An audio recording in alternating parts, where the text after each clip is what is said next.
Now it was abandoned and run down. It yes, yo, cause our city just looks uninviting.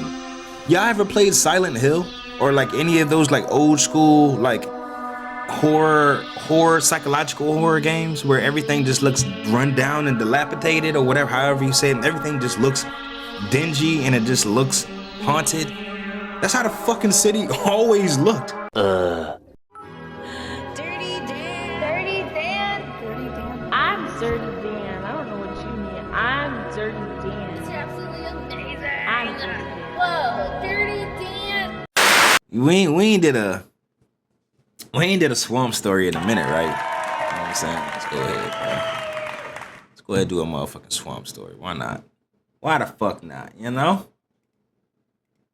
Welcome back to another episode of Swamp Stories. For this video, we enter a very mysterious place. This is probably one of the wildest stories I've ever told. But before we get into it, make sure to leave a like and subscribe if you're new. He on my city. He talk about my city. Let's go.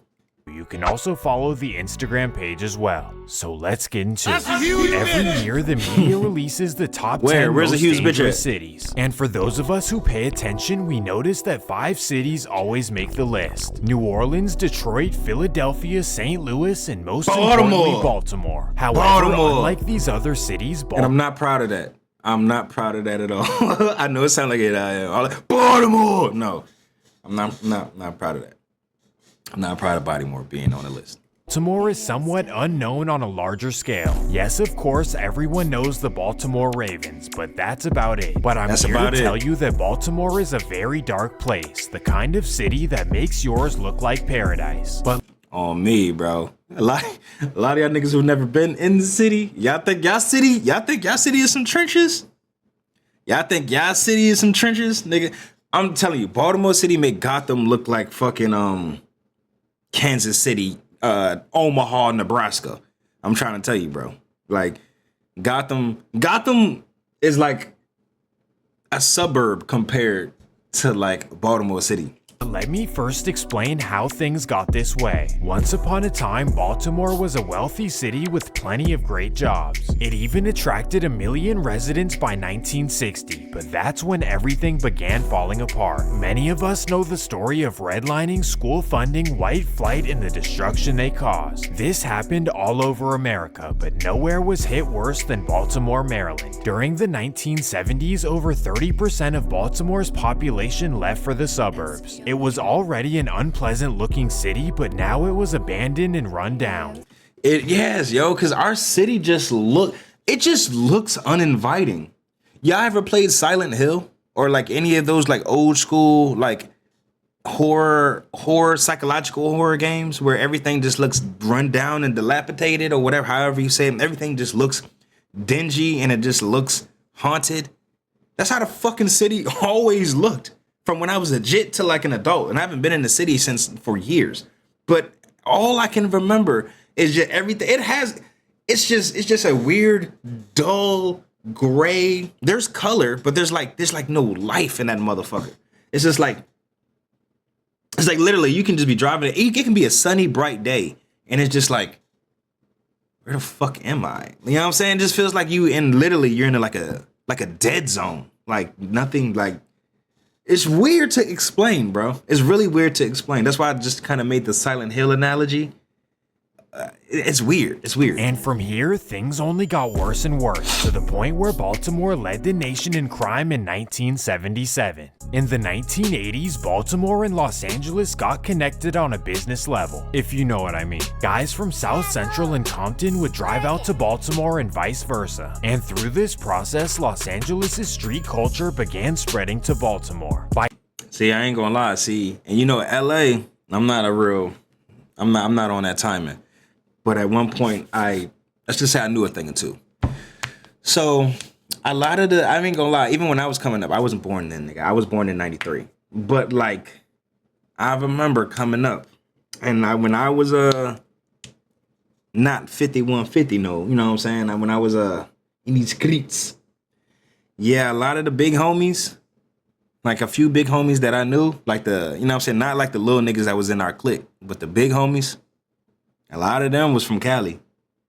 Like, it was like 2 or 3 of them niggas, they was from Cali. Even though they was in the city, them niggas wasn't from the city. But they was just big. You know what I'm saying? Literally, they brought their whole original gangbanging shit to the East Coast. Because, you know, like, before, everybody on the East Coast, you know what I'm saying, that was banging whatever, they was quote-unquote food. Because, you know what I'm saying, all that shit really originated on the West. So everybody that was trying to do this shit over here, they ain't really have no real reason to, or not say reason to, but no real backing behind it. You know what I'm saying? They just picked up a name from something they heard, or they just try to invent something that they seen on TV. You know what I'm saying? But that shit really did come from the West Side. And they brought that shit all the way over here, over to the city.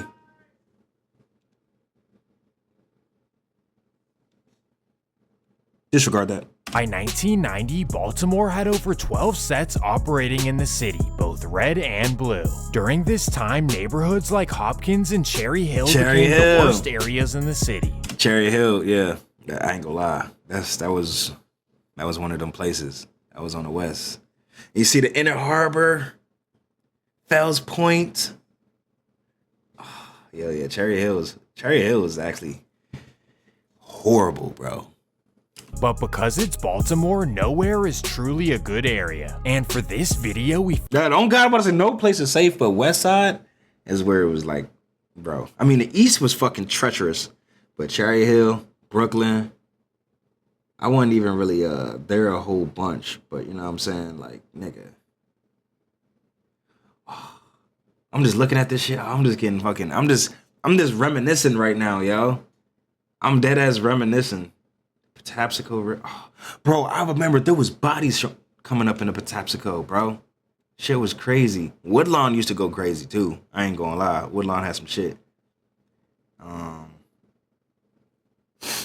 It had some shit, bro. I'm my bad. focus on the northwest side of Baltimore, which is typically not seen as a bad area. Tato, in fact, what it many do? Baltimore residents would consider it the suburbs. The houses are bigger and the apartments are more well kept on this side of the city. But just because something glitters Where's does the not wholesome make area? it. There is no wholesome area. There is no wholesome area, yo. There's like, I mean, if they talk about the suburb, if they talk about like Columbia and Howard County, maybe. Like, but there is no fucking, in Baltimore, there is no wholesome area. In Maryland, yes. Gold. The northwest side was home to Compton's Treetop Pyru. This is because throughout the 90s, Treetop, P-Stones, who else? Treetop, P-Stones, PCBG. Who else? There's a couple other niggas that was actually like, I mean, because he said 12, but I really only knew of like, it was really only real 4 or 5 of them that was really moving like that. It was definitely PCBG, P-Stones, Treetop. I can't think of the other ones. So it's been a minute. the Treetop Pyrus form strong relationships. Then it's like even when it's sunny day, it's gloomy and dark. That's what I'm saying, bro. Like even on a sunny day, and it could be, you know. See, the thing with the city, you don't hear birds chirping, dogs barking when you in the city, bro. Like you hear that shit when you get out and you go to like the fucking the suburbs or whatever. When you in there, bro, you don't get to hear that. I mean, you hear dogs barking, obviously, but it don't sound peaceful. You just hear conversation, gunshots, cars, and just industrial shit, bro. You don't. It's not like it's weird. It's not natureified. You know what I'm saying? It's bricks on buildings, cuts on cuts, bodega. You know what I'm saying? It's like, bruh, it's that as like there's no place where you could just like, oh, there's a nice little park. I mean, yeah, there's a park, but nigga, it's not our parks in the city ain't like the parks that y'all see in y'all wherever y'all live or on TV. Nigga, when we say a park, it might have a slide that is a metal slide that's dented up and fucked. And there's no kids. When we say park, there's no kids at our parks. It's just a little bit of grass and maybe a slide, maybe a swing set with no swings on it. And it's just a whole bunch of niggas around there. Whole bunch of niggas in puffer jackets or North Faces or aviators sitting there waiting to make a serve or serving someone. That's what they do at our parks. Ain't no fucking children playing on our parks. The kids, if they are, they're in the streets. They literally in the streets playing. You know what I'm saying? Playing kickball in the streets type shit. Like, there is no real, like, happy-go-lucky, oh, yeah, there's none of that. There's none of that in the city, cuz. I see you, Santana Cantara. What's good, my boy? I appreciate you coming through. I see I got you tabbed up too, my G. At Bodega. Nah, they corner stores. No, they are bodegas. They are bodegas. They're corner stores down here. You know what I'm saying? But they are bodegas. You know what I'm saying? Because the thing is, it's not a corner store because it got to be on a corner. There'd be a bodega literally across the street from each other. That's when I'm like, hold on, that's not a corner store. Because it's not on, it's like, I'll walk, like, say, I'm right here. No, say I'm in the middle. I'm in the middle right here. And say there's a bodega right here. And dead ass another one directly across from it. One of them might be selling like straight up hoagies and shit.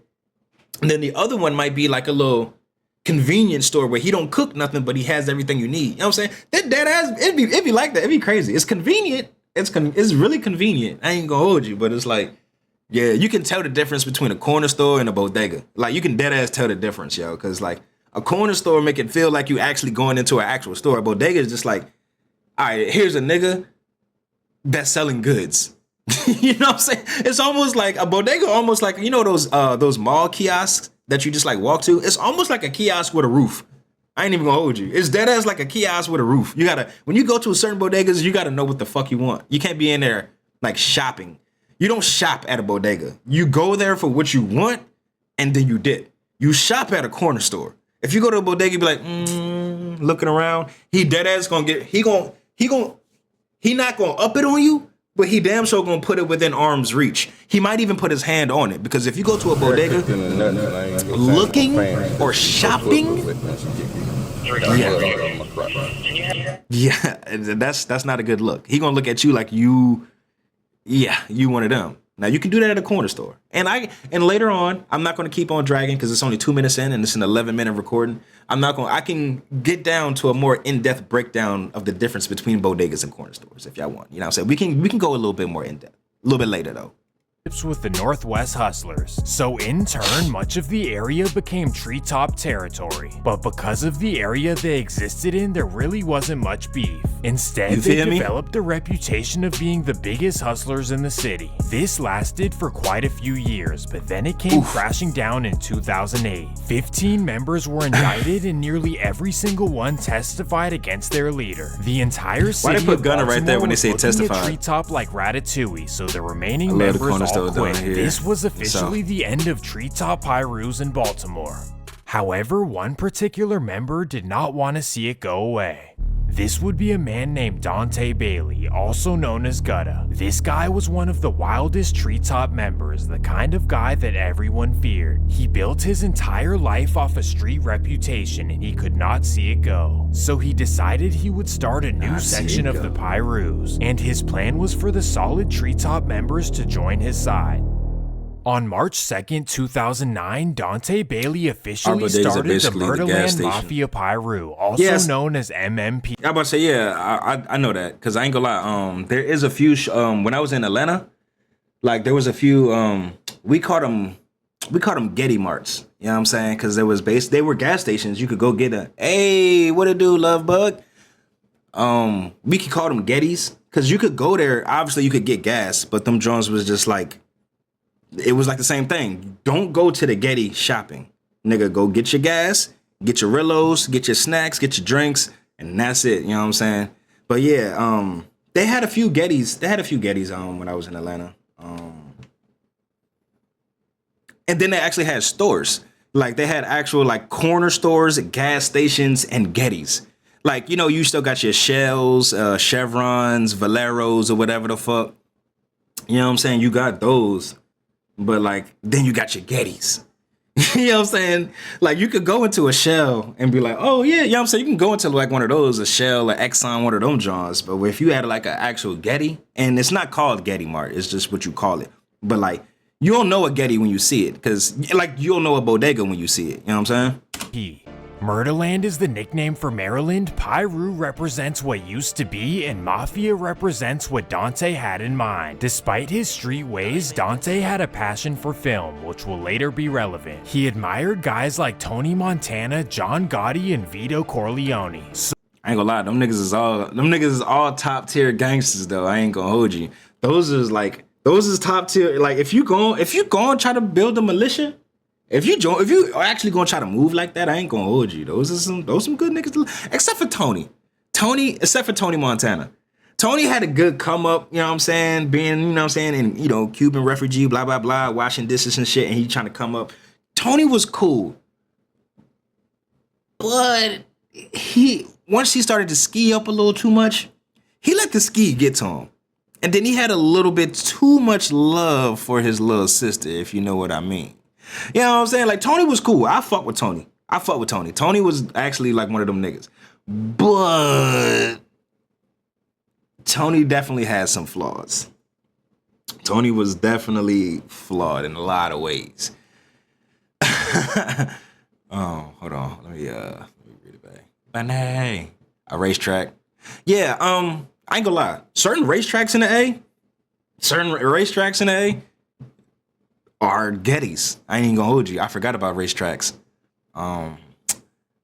They call it the Arab store. That's I used to watch this Arab stream, his job at the bodega. I know what you talk about. You want to know something? It's crazy because like back when I was on social media heavy, there was this Arab nigga and he would stream from his bodega and I would watch him on TikTok and shit. And I was like, bro, this is actually how I be. This is dead ass how I be. Yeah, and yeah, A-Rap. There you go. Better. That's better. A-Rap.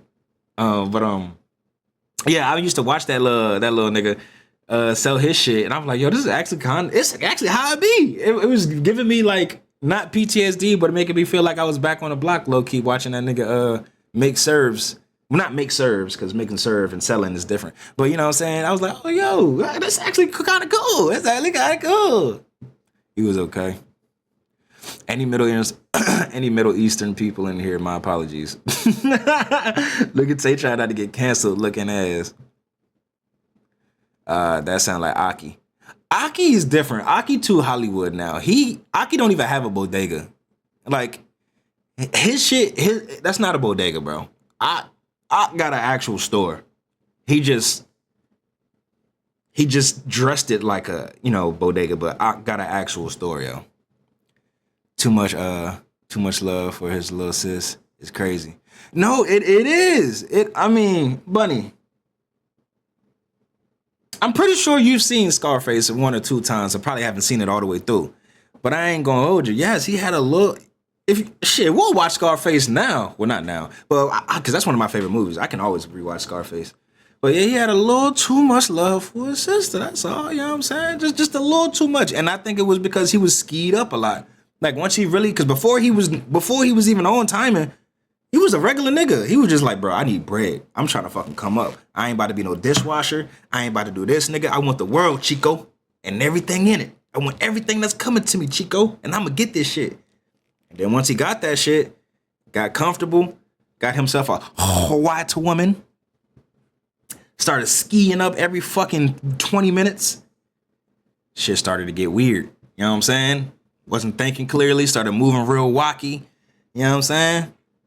Shit started to get weird. You know what I'm saying? Yeah, well, he definitely had too much of that ski. And he was breaded up, had security, started having trust issues.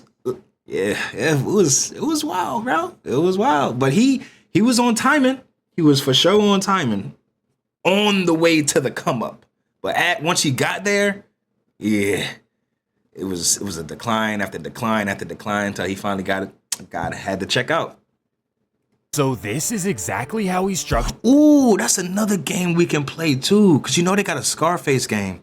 And I remember playing it on my channel like years back, but I never finished it. I'm gonna re-download that shit on my emulator and play some Scarface. pressured MMP. He wanted his members to listen to him how they would listen to a mob boss back in the day. And with this, members could earn titles like Capo, Boss, or Underboss. He made it abundantly clear that what happened to Treetop would never happen to Murderland. In fact, his biggest fear was disloyalty behind his back. So members had to follow a very strict code that came with serious consequences. Talking behind a fellow member's back could result in discipline, and snitching, yeah, that was raps. But with this code came rewards GGs as well, in the form of tattoos. Once an individual officially became a member, they earned an M tattoo. And once they completed a successful mission, they earned a lightning tattoo. The lightning bolt would be placed directly under their eye, and everyone knew what this meant. Well, by the summer of 2009, there were over a dozen official members. So once Dante had his squad, he needed to find a place for them to be. He ended up choosing kind of an odd location. This would be a BP gas station on Windsor Mills Road. He chose this strange location for 3 particular reasons. Number 1, he was allegedly cool with the owner of the gas station. Number 2, there are multiple low-income apartments in walking distance. And finally, the proximity to Highway 70, making for an easy escape. Well, because of MMP, the BP gas station became the hotspot of the Northwest. That's wild. Imagine. Well, that's not. Y'all probably can't. But like, BP is not even like a regular. It's not a Getty. Imagine a well-known gas station being the spot where you can go get right. Nigga, not even a hood one. A regular John. City on timing, bro.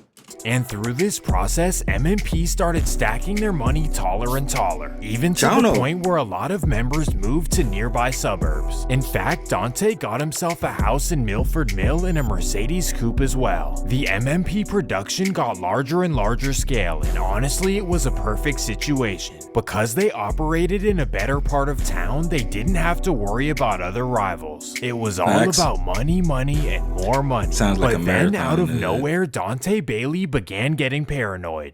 His biggest fears of disloyalty and informants were eating him alive. He was weary of one man in particular, a man named Antoine Poppy Ellis. Antoine was an early MMP member, one who considered himself Dante's right-hand man. But this whole time, Dante had this feeling that Antoine's energy was just off. And eventually this caused him to panic. So in November of 2012, Dante called up a member named Dontre Johnson, also known as Gambino. Gambino was a wild card, the kind of guy who would do anything that Dante asks. Well, over the phone, Dante informed Gambino about how he felt about Antoine. And of course, Gambino was ready to do anything that would make it right for his boss. November 22nd, 2012. It's a chilly Thanksgiving day in Northwest Baltimore. I miss snow. I know, unrelated, I'm sorry. I miss snow. I miss the snow. I'm a polar bear. I miss those days. It's been so long since I actually seen like a white, snowy, cold Christmas. Yeah, I miss snow, bro. I miss snow. Since I've been in Texas, it don't count. Like, we've had like little ice storms or times where it snowed or whatever, but it don't count. You know what I'm saying? It's not the same. Bro, get over it. No, you know how I feel. I miss snow. I missed those as a kid. It's just because you don't like being cold. That's all it is. It's just because your ass don't like being cold, little anemic ass. I miss snow, bro. I do. Not that type of snow, Santana. And Antoine Ellis gathers with his family in Franklin. It is, bro. After the day, Antoine gets a call from his buddy Gambino. Gambino tells him that they need to talk and to meet him at a nearby park. 6 p.m. Gambino and Antoine meet up and go for a short walk. And that's when Gambino completes the unfortunate mission. What? This was the first incident in MMP history, in Georgia years ago. Occurred for I remember. Ooh. All right. I need to stop because this recording is already 23 minutes long and we're only 7 minutes in. But I remember one time when I was still in Georgia. This was honestly, it wasn't even the same snow though, because it was a freak ice storm. Like, yeah, it was like everything iced over. So it wasn't like snow, but it was just icy and cold. And it was No, it wasn't fun because we lost power. But like I don't remember it ever like snowing. There was flurries and shit when I was down there.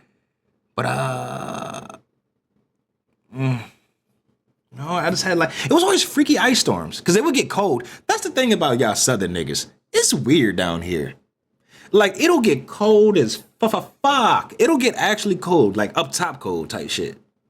But why won't it actually fucking snow? Or if it does have some type of precipitation, it won't fucking snow. It'll just like freeze or be sleet. You know what I'm saying? Like what the fuck? It'd be dead ass below freezing temp. So you would think if it's some type of precipitation, it would snow. It don't. It dead ass don't. It be sleet. It will just turn straight to fucking ice. Every time I come to the south. Every time I come to the south, yo. Motherfuckers panic with snow here. What the fuck? I just had that almost scared me. Yeah, no, yo, I ain't gonna hold you. Yeah, anytime, yeah. Here, I don't know, like, every time it's some type of snow or some shit, they shut the city down, nigga. They don't be doing nothing. They be shutting the shit down, or if they know snow is about to come, they'll, get all their assault trucks or whatever. And then it don't even be nothing crazy, bruh. It'll be a few flurries, and they be thinking about shutting the whole fucking Texas down, cuz. Just on a few little flurries or whatever. I'm like, bruh, huh? Nigga, we come from where it's dead ass like 5 feet, 6 feet, nigga. You literally, I gotta tread through this shit. You feel me? Like, what? Y'all bugging over a little bit of flurries? And then the thing is, with these Texas niggas, everybody and they fucking mama got some type of big ass, stupid, loud truck. You would think all of these niggas with these big dummy ass trucks, they should be used to moving in crazy terrains or whatever. You know what I'm saying? You would think they would be Gucci. Especially, niggas be going mudding and they be doing all that bullshit. You would think everybody got a pickup truck or some type of fucking, off-road type of vehicle. They should be able to handle this shit. But no. Because we don't get snow. We get ice. Snow and ice is different. That's what I'm saying. Yeah, I don't know why y'all don't get snow here. Y'all get straight ice. And it's weird. Because it's like, y'all, it's still cold enough. Like the temperature is still below freezing. It's still below, 32 or whatever the freezing point is. So you would think I would still see some flurries. I ain't gonna lie. You know how passionate I am about that shit. I'd be like, I just wanted to see some snow. I just wanted to see some snow. But I ain't gonna hold you. Probably when I do go back home, to visit my mom's and shit, since she is back home in the city, I know there's still gonna be like, there's always snow in the city. So now I have a reason to go visit my mom's. Cause I ain't gonna hold you, I do miss it, but let's be honest. I only really liked the snow when I was a kid because I was playing in it. Nigga, I'm fucking 30. I'm fucking 30, cuz I'm not gonna be doing too much in the snow. You know what I'm saying? But I just like it. I just like the aesthetic. It just looks good. It looks good. It's fluffy. And I guess I just really like the nostalgia from it too. Cause I'm like, such a simpler time. Didn't have to worry about shit. Whole bunch of snow outside. Go get some hot cocoa. You know what I'm saying? Go play, come back, drink some more hot cocoa. You know what I'm saying? It was just a simpler time. It just brings me back to a simpler time. Yo said, be cool, damn. I'm trying to be cool. I'm always cool. What you mean? Facts. Cause they can't take this heat for real. We used to it. Nah, I ain't gonna hold you. Yeah, the heat is still nuts. The heat is still nuts, my G. Cause like, what I told you. Wait, what's it right now? It's fucking 103 today. Dead ass 103 today. And right now, it's still 103, cuz. They'll say, damn, 30 is crazy. Fuck you. Fuck you. And it would actually be significant in the direction that they would take from here on. Overall, members became extremely fearful of their leader. They now knew that one wrong move could be the end for them. But for Dante, this boosted his ego for sure, to the point where he began rapping in 2013. He put out a song called Straight Mobbin', where he brags about his mob and everything they do. Also in the video, you can see the lightning bolt under his eye. Well, this was just the start of MMP, and Dante would get more and more wild. And for some odd reason, he began getting suspicious of yet another member. This would be a man by the name of James Edwards, also known as Bang. He believed that James was being disloyal to him in some way, and that's all the motivation he needed. It's the same exact situation. I did the same shit too. This time, Dante wanted to do it himself. February 12th, 2015. And my allergies Dante drives from Milford Mill down to Westside, Baltimore. Here, he's set to pick up his friend James Edwards. At 3 p.m., Dante arrives and pulls up on James. As James approaches the car to get in, Dante hops out. And that's when he makes a wild decision. Damn.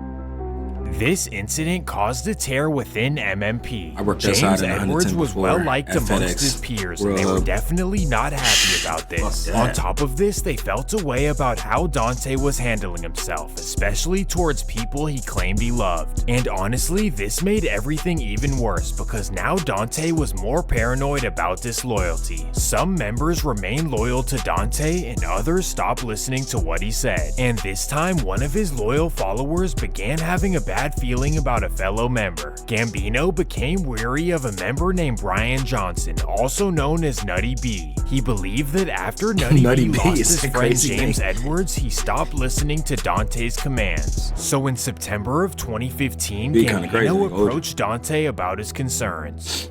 And of course, Dante immediately gave him the green light to do whatever he needed. September 29th, 2015. Yeah, he was just it's a typical like a day at the he was just trying BP to gas drill station on everybody and Windsor Mill everything. Road. And that means that Nutty B is outside doing what he does. Well, at 8 p.m., Gambino pulls up to the gas station and walks up to his old friend. Bam! BJ. At this point, the entire MMP was torn apart. Members feared their leader's wild ways more than any. I just thought about it. Yeah, if his name was Brian Johnson, why come he just didn't go by BJ? Anything else in Baltimore. However, when you operate in this kind of business, Because I'm not a junior, nigga. you'll eventually run into opposition. In 2015, MMP's territory began spilling over into another section. The section is called Liberty Heights, and they cover the Gwynn Oak neighborhood. Well, in 2016, MMP began taking it over, and Liberty Heights was not happy. April 29th, 2016. It's a Thursday afternoon and an MMP member named Maurice Mookie Braham is hanging out in Howard Park. At 3 p.m., Maurice walks to a local market on Gwynn Oak Avenue. This is a block that Liberty Heights has long claimed as their own. So Maurice goes into the market, grabs what he needs, and walks outside. There, a rival is standing right in front. Maurice was very close to Dante Bailey, a man who Dante could trust with anything. Well, directly after this occurred, Dante received a call from a fellow member informing him of what happened. Dante was furious and instantly took action. 5:45 p.m. Dante Bailey gets in his Mercedes and heads down to Gwynn Oak. He drives around the Liberty Heights territory for 15 minutes until he runs into a man who he believes is responsible. He's only a block away from where the incident occurred, so he assumes that it has to be him. So Dante gets out of his Mercedes and walks up to the man. Nutty lived up to his name. It turns out that Anthony Horns in fact was not responsible for what happened to Mookie. Well, after doing this, Dante picked up a very strange hobby. I would say so. He began writing a screenplay about Murderland Mafia Pyru. The screenplay was non-fiction, so it recounted every single thing that they had done. He wrote this to show that he was the godfather of Baltimore, doing whatever he wanted. And to this point, he hadn't been caught for anything, and neither had any MMP members. This is mostly because of how dysfunctional Baltimore is, but it's also because of Dante's cleverness. Dante figured that because no one in MMP would ever tell on him, that he would never get caught. So to maintain this status, he was always looking out for potential snakes. Well, about 4 months after the last incident, Dante began getting suspicious of yet another member, a member by the name of Ricardo Johnson. Not only did Dante believe Ricardo was The thing is with this nigga Dante, I'm like, bro, the way you moving and you got so much shit going on, and you paranoid as hell, Why the fuck would you think about doing like, yeah, let's make a movie documenting on how I run the city and how I do this, that, the third. What the fuck? Why? Why are you, if you're that paranoid, is the Gunna, is that you? That's what I was laughing to. I'm like, why the fuck did they put Gunna? Every time they talk about somebody's, every time this nigga, he know what he doing. He doing this because it's a joke. Every time he start talking about somebody snitching or telling, he put Gunna up here. I'm like, bro, why you keep doing that? The first time I was like, okay, quick little sneak this. He threw Gunna up there, but nah, he just kept doing it. He kept doing it throughout the video. Right, what it do? Can I be the one to marry you to? I'll get a pastor license. Who getting married? But yo, yeah, I noticed that too earlier because he did that shit. I think within the first 2 minutes, and he was talking about somebody snitching. And I was like, Gunna?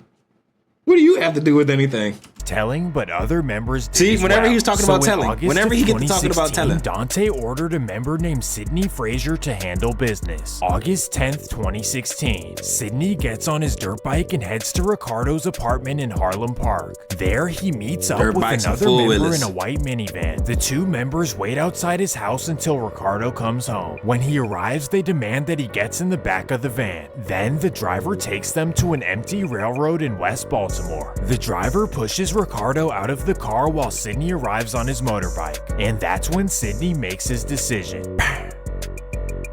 Damn. The driver casually walks away on foot. Doing good. How are you? To light the van I'm not on pissed fire. off anymore because I got my camera to fix, so that's a good thing. Smoke could be Chilling and vibing and cool. cooling. By the time Sidney gets back on his bike, Baltimore police are already there. Somehow, Sidney's able to speed away and lose them. But along the way, he threw his possessions Did your into voice a meat come back bush. yet? Well, somehow one tea? of the officers saw him throw it and recovered the items. And through DNA samples, police were eventually able to track him down. So a couple weeks later, police raided Sidney Frazier's home. And here is where things get interesting. After searching through Sidney Frazier's home, police found all kinds of interesting items. First, they found the boxes to the blowers that MMP were using. Right away, they knew that this would help with solving other incidents. And then they found something that would solve it all for them. Okay, wait, let me not get ahead of myself. Shortly after this raid, they received a warrant to search Dante Bailey. So a few days later, they went through his Milford jail home. There, they could not find a single thing because Dante covered his tracks well. But then one of the officers decided to look through his notebooks, and what he found was an absolute pot of gold. Dante's script I thought he really found gold bricks. March 2nd, 2009. It recounted how they started, who were the first members, and how they made their money. Dante, how the fuck you got gold bricks? For everything that Dante decided to do. Why you was paranoid, from the first nigga? incident of Antoine Ellis all the way down to Ricardo. Also, those fucking, hold on, let me run it back. Decided to do from the nigga. I hate these cars, bro. Yo, Baltimore's fucking like, they got these ones and they got another little Charger version. Nigga, the police cars in the city, they some bitches, bro. Cause you can't ever see them, especially at night. That's how they be getting niggas, bro. I done got like in GTA. But like they done called me up a couple of times. I'm like, bro, what the fuck? These niggas is dead ass hard to see, and them cars are fast, nigga. Them cars is fucking fast. First incident of Antoine Ellis all the way down to Ricardo Johnson. Baltimore police had one final task that would make or break everything. They needed a judge to approve the script as evidence for a case. It could either be ruled as fiction or it could be evidence to get everyone named arrested. Well, the judge approved it, and Baltimore police now had everything they needed. On June 1st, 2017, 25 MMP members were arrested in Baltimore. Over a dozen members were facing life sentences, and in the end, 4 of them told on their leader, Dante Bailey. This ultimately got him a double life sentence. His biggest fear in the world came true, but it was kind of his fault. None of the members knew about the script, and probably some of them felt like it was a snake move. But what do you guys think? Was Dante's script a form of telling or not? And that's gonna do it for obviously, it was a form of telling. W fucking video. W Swamp Story is, as always, fucking fire. Always fire. But like, yes, nigga. Why would you do that? Like, Why would you do that? What in what way? In what? All right. So like, if you literally have you building a whole empire, a whole motherfucking empire that is lucrative, that the state, not just this state. You know what I'm saying? Back on the West Coast, state lines, we's moving like these. You already feel kind of like paranoid within your own set. You decide to go make a fucking documentary for records to prove that you the boss of Baltimore?